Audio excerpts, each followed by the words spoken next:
හරි ඊගාවට අපි ගමු තවත් උදාහරණයක්. යේයෝ යේයෝ කියන ව්‍යාකරණය ගැන ඉගෙන ගන්නේ ශ්‍රී ලංකා ජාතිකයෙක් වේ කියලා ගමු. ශ්‍රී ලංකා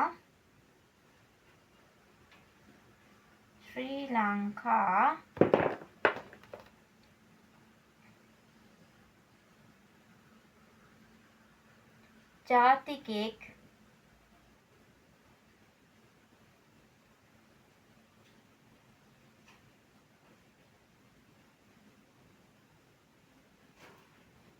හරි ඉස්සෙල්ලා විදිහම තමයි මතක් කරගන්න. ශ්‍රී ලංකා කියලා ගද්දී මං කිව්වා ශ්‍රී ලා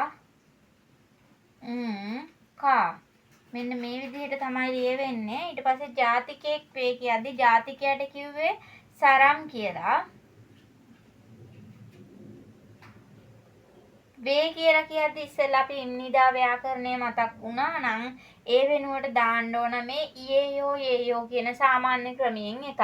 සරම් කියන තැන හල් කිරීමක් තියෙන නිසා හල් කිරීමක් තියෙනවා නම් අපි දාගන්නේ ඊයෝ කියන ව්‍යාකරණය.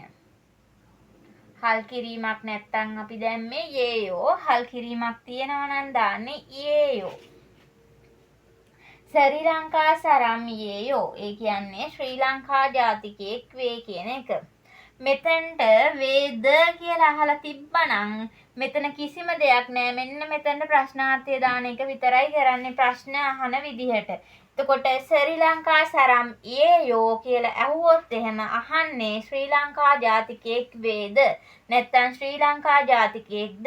ශ්‍රී ලංකා සරම් යේයෝ කියන තැනටම ප්‍රශ්නාර්ථය දානවා. අර මේ ඒ කියන්නේ ගෞරවාන්විත ක්‍රමේදී ශ්‍රී ලංකා ජාතිකයෙක් වේද කියලා ඇහුවොත් එහෙම එතනට දාන්නේ ඉම්නිකා කියන ව්‍යාකරණය. නමුත් සාමාන්‍ය ක්‍රමේදී ඒ විදිහමයි වෙනස් වෙන්නේ නැහැ කිසිම දෙයක්. ප්‍රශ්නාර්ථයක් අගට එකතු වෙනවා. ඒක තමයි සාමාන්‍ය ක්‍රමේදී වෙන්නේ. ඊගාවට තව උදාහරණයක් බලමු.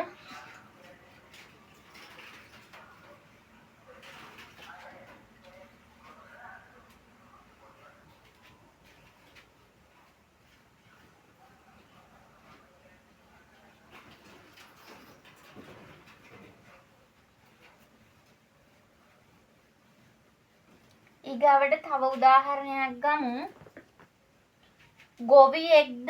ගොවියට කියන්නේ මොකක්ද? නොම්බු. පළවෙනි පාඩමේ බලන්න. පළවෙනි පාඩමේ මේ වචන ටික තියෙනවා. නොම්බු. ගොවියට කියන්නේ නොම්බු කියලා. එතකොට අපි ලියන්න ඕන ගොවියෙක් වේ කියලා. ගොවියෙක් වේ. හරිද? නොම්බු වේ කියලා ගද්දී එතකොට අපි ගන්න ඕනි යේයෝද යේයෝද හල් කිරීමක්ද කියලා බලනවා. හල් කිරීමක් නෙවෙයි තියෙන්නේ. ඒ නිසා මෙතනට යේයෝ කියන ව්‍යාකරණය දාගන්නවා. ඔන්න නොම්බු යේයෝ. ඒ කියන්නේ ගොවියෙක් වේ කියන එකයි. දැක්කද මෙතන හල් කිරීමක් තියෙනවා නම් යේයෝ දාගන්නවා. හල් කිරීමක් නැති නිසා යේයෝ දාගත්තා. දැන් මේක ගොවියෙක් වේද නැත්නම් ගොවියෙක්ද කියලා අහුවොත් එහෙම නොම්බු යේයෝ කියන තැනට ප්‍රශ්නාර්ථය දාගන්නවා. නොම්බු යේයෝ ගොවියෙක් වේද නැත්නම් ගොවියෙක්ද ඔන්න ඔය විදිහටමයි. දැන් මේක සාමාන්‍ය ක්‍රමයට නෙමෙයි තියෙන්නේ. මේක අපි මේ ගෞරවාන්විත ක්‍රමයට අහුවොත් එහෙම නොම්බු මෙතන යේයෝ වෙනුවට ඉම්නිකා කියන ව්‍යාකරණය යෙදෙනවා. මෙතනදී එහෙම වෙන්නේ නැහැ. සාමාන්‍ය ක්‍රමයේදී ඒ විදිහමයි ප්‍රශ්නාර්ථයක් අවසානට එකතු වෙනවා. තේරුණාද ව්‍යාකරණ දෙකේ වෙනස? යේයෝ යෙදෙන්නේ මෙතන අවසානට හල් කිරීමක් තියෙනවා නම් යේයෝ යෙදෙනවා. හල් ලකුරක් නැත්තම් මෙතන යේයෝ යෙදෙනවා. ඒක තමයි මෙතන සාමාන්‍ය කිරීම. ඒ කියන්නේ සාමාන්‍ය කතා බහකදී යේයෝ යොදා ගන්න විදිහ.